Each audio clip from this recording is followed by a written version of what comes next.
Hey guys, it's Tim coming at you with a brand new review, this time of Titans number 5.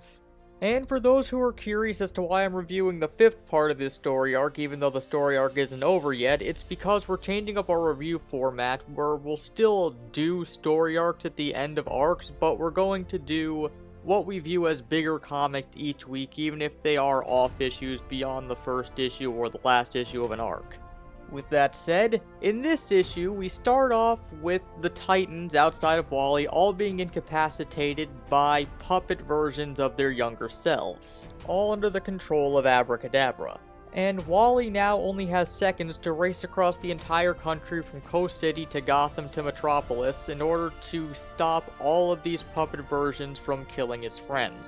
Meanwhile, Linda is in Gotham suspended over a vat of what appears to be acid, while the rope that she's hanging from is gradually burning away.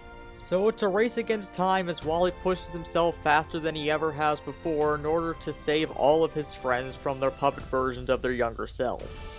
As he's running, Abracadabra uses his magic in order to keep pace with Wally in a sort of astral form to continually taunt him as well as telling him why he's doing this to him.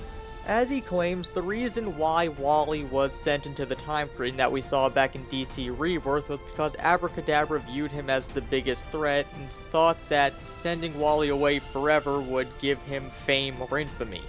But the downside to this is that the two were connected for some reason, and when everyone forgot about Wally when he got sent out of time, Abracadabra and everyone else forgot about Abracadabra as well.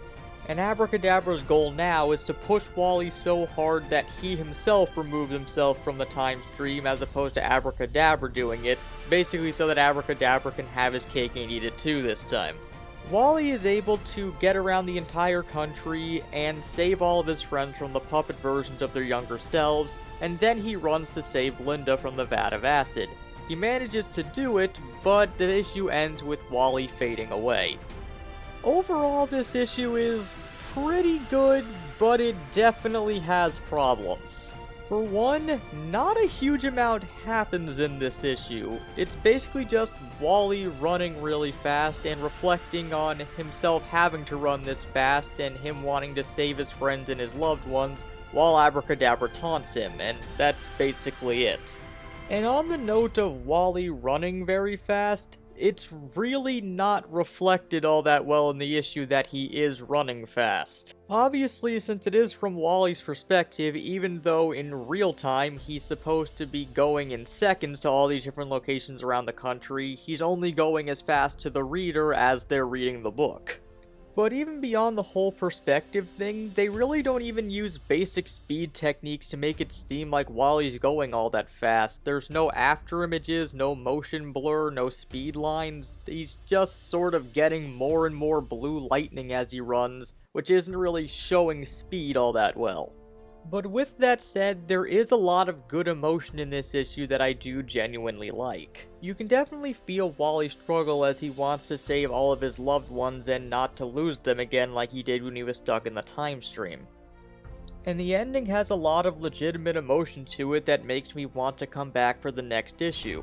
Plus, Abracadabra is just legitimately entertaining, and while his story of sending Wally into the time stream has some holes in it from what we know from the perspective of other stories, I definitely want to know more about what's going on with him sending Wally into the time stream and how that connects to Rebirth. Overall, I give the story an 8 out of 10. While it does have flaws to it, especially within concept of Wally running fast, I do enjoy the emotion in this issue as well as the villain, and I recommend that anyone who isn't following this series pick it up because it has been entertaining from what I've read so far. But with that said, I'll see you guys in my next video. If you've liked what you've seen here and you want to see more, feel free to subscribe. And until next time, this has been Tim from the Hybrid Network, signing out.